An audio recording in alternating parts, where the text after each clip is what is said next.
So there I was, one Saturday morning, normal Saturday morning, getting my haircut. I'm out in an area outside of town. I'm new to town. Been getting my haircut at the same place for a good 3 months. Before I started shaving my head again, I had a little bit of a flip fro thing going on, you know. Get my haircut. 2 sisters own the barbershop. I'm sitting in the barber chair, having normal barbershop conversation. How's the family? How's work?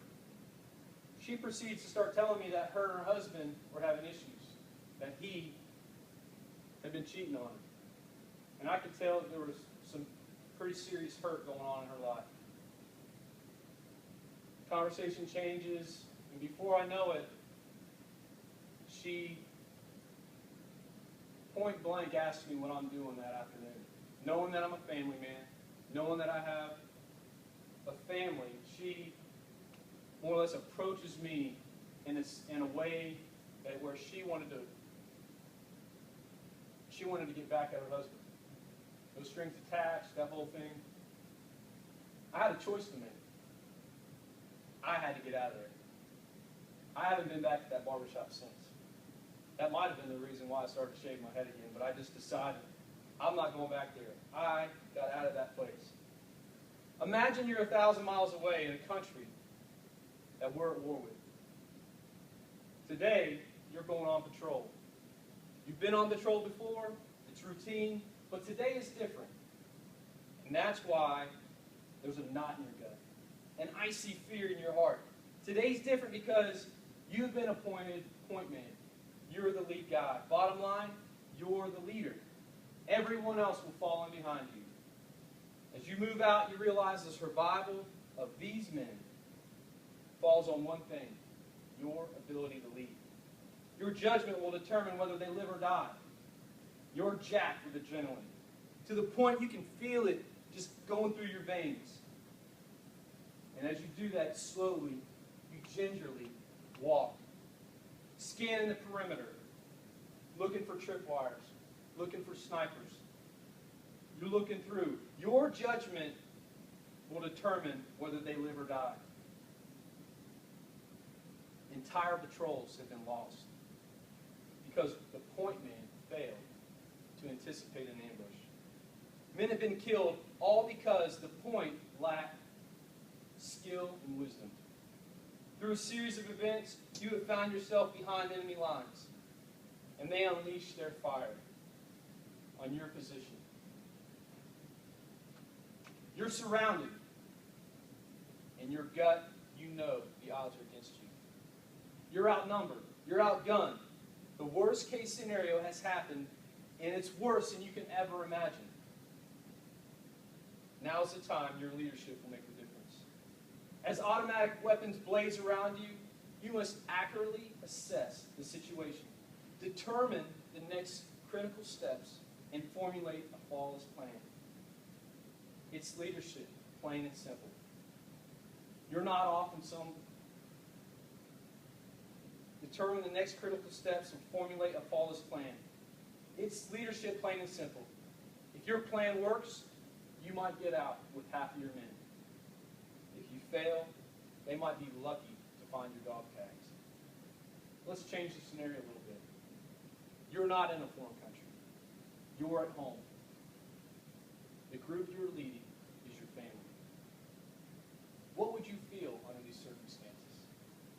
What would motivate you? Would you be motivated? The survival of your family would be on your shoulders. It's no imaginary situation. It's reality. You are a husband or a father or a young man aspiring towards it. War has been declared on your family and mine. Leading a family through chaos in American culture is like leading a small patrol through enemy-occupied territory. The imagery comes out of this book by the name of Point Man by Steve Farrar. And in order to lead your family, you have to lead yourself purely, cleanly, through the sex-crazed culture we live in. Tonight we're going to look at a passage in the Old Testament that will provide us a weapon we can use to help us navigate sexual attacks from the enemy. we're going to look at a brief moment in a guy by the name of Joseph and his life. And the central truth we're going to look at is that God's steadfast love and favor should motivate us to maintain purity as we constantly resist and flee sexual temptation. A little backdrop, Joseph is all alone. He's been sold into slavery by his brothers. He's been betrayed. His dad thinks he's dead. All right? He's been left to dead, and he was sold into slavery. And we pick up on the story in Genesis 39, verses 1 through 21.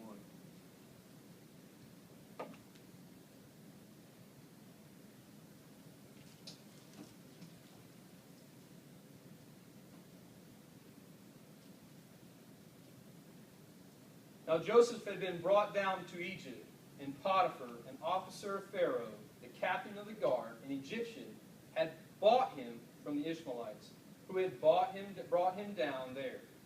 The Lord was with Joseph, and he became a successful man, and he was in the house of the Egyptian master. His master saw that the Lord was with him, and that the Lord caused all that he did to succeed in his hands. So Joseph found favor in his sight and attended him. And he made him overseer of his house, and put him in charge of all that he had. From the time that he made him overseer of his house, and over all he had, the Lord blessed the Egyptian's house for Joseph's sake. The blessing of the Lord was on all that he had, in house and field. So he left all he had in Joseph's charge, and because of him he had no concern about anything but the food he ate. Now Joseph was handsome in form and appearance. And after a time, his master's wife cast her eyes on Joseph and said, "Lie with me." But he refused to his master's wife. "Behold, because of me, my master has no concern about anything in the house, and that he has put everything he has in my charge. He is no greater than I in this house, nor has he kept back anything from me except yourself, because you are his wife. How then can I do this great wickedness and sin against God?" And as she spoke to Joseph day after day, he would not listen to her, to lie beside her, or to be with her. But one day, when he went into the house to do his work, and none of the men of the house were there in the house, she caught him by his garment, saying, "Lie with me." But he left his garment in her hand and fled and got out of the house. And as soon as she saw that he had left his garment in her hand and had fled out of the house, she called to the men of her household and said to them, "See, he has brought among us a Hebrew to laugh at us. He came into me to lie with me, and I cried out with a loud voice. And as soon as I heard that, I lifted up my voice and cried out. And he left his garment beside me and fled and got out of the house.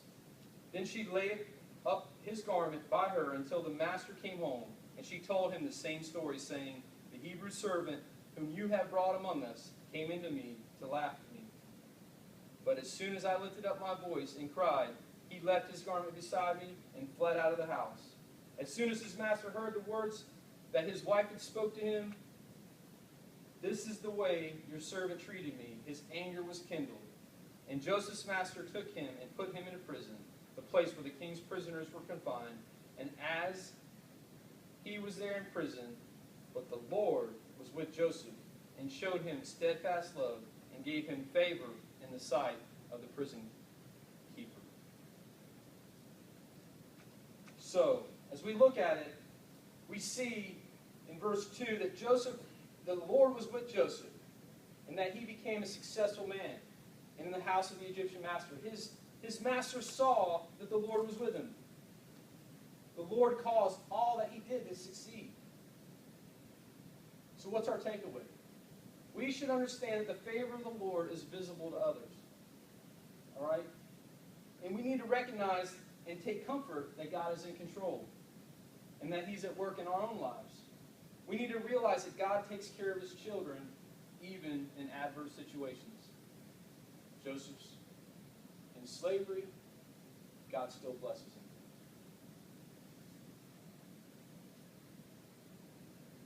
Didn't last long though, right? Trouble's coming. Now Joseph was handsome in form, and after a time the master's wife cast her eyes on Joseph and said, "Lie with me." But he refused. He refused. And he says, the quote of this passage, or this verse, is how then can I do this great wickedness and sin against God? Our takeaways here, because of God's love and favor, we need to resist sexual temptation.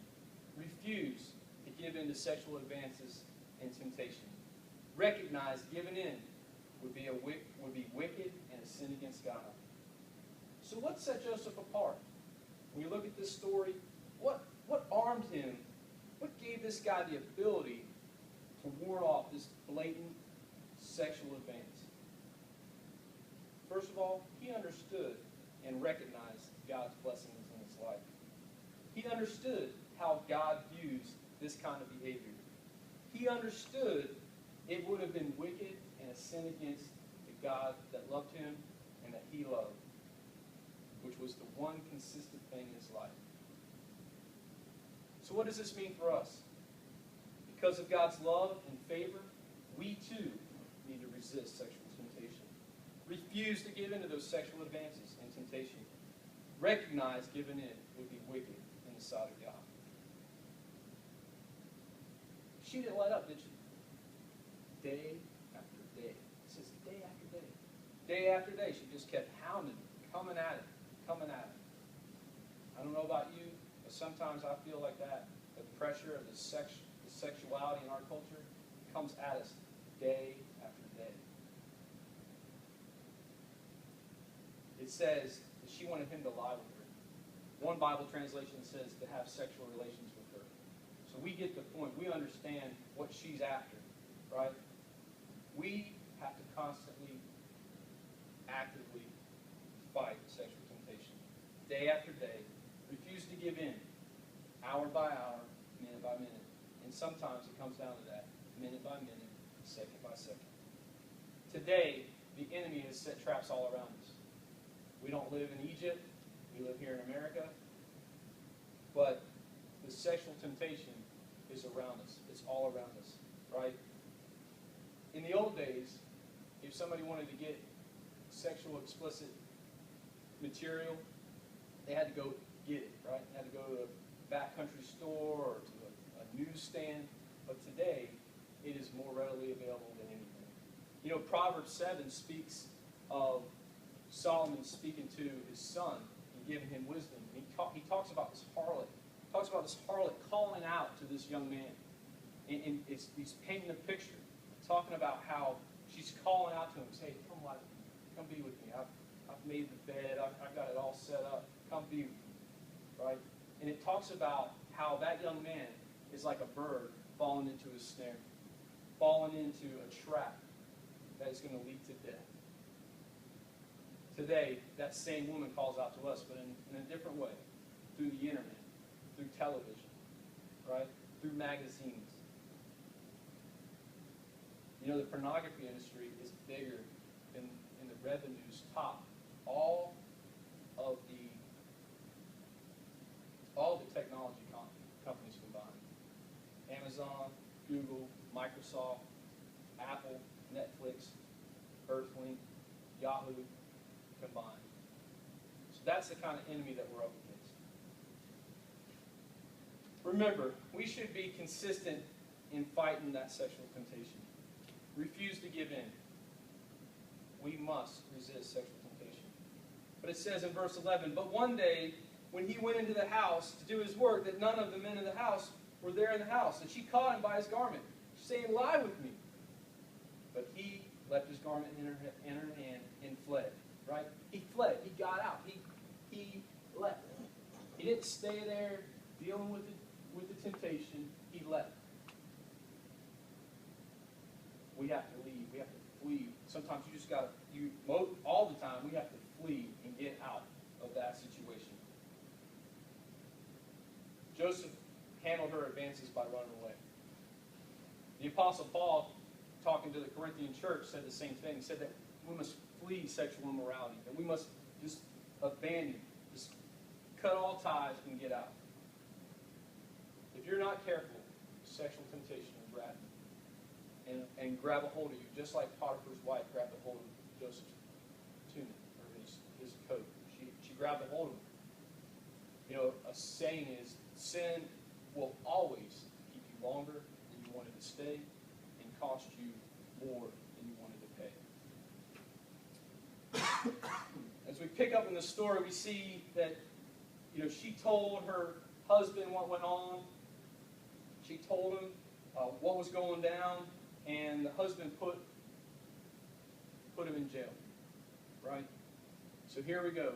Joseph's life is full of ups and downs, and he's backing that down because he did the right thing. He did the right thing. It says, so here he is in prison again.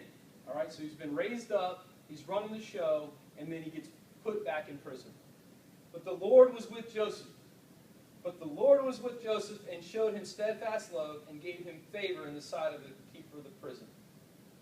We should trust God, even when it appears he's not with us. Even when the cards are down or stacked against us. We need to refuse to doubt God, even in first situations. Recognize God is in control. There's two consistent themes that show up in this passage of Scripture.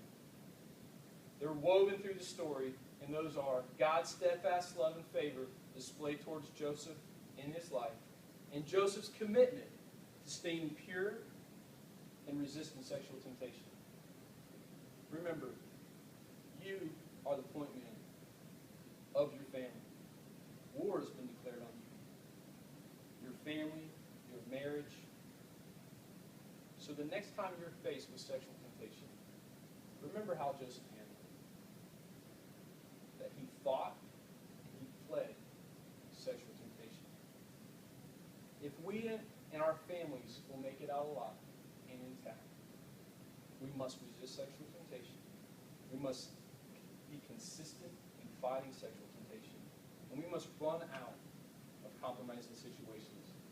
Remember, God's steadfast love and favor will motivate us to maintain purity in our lives, and we must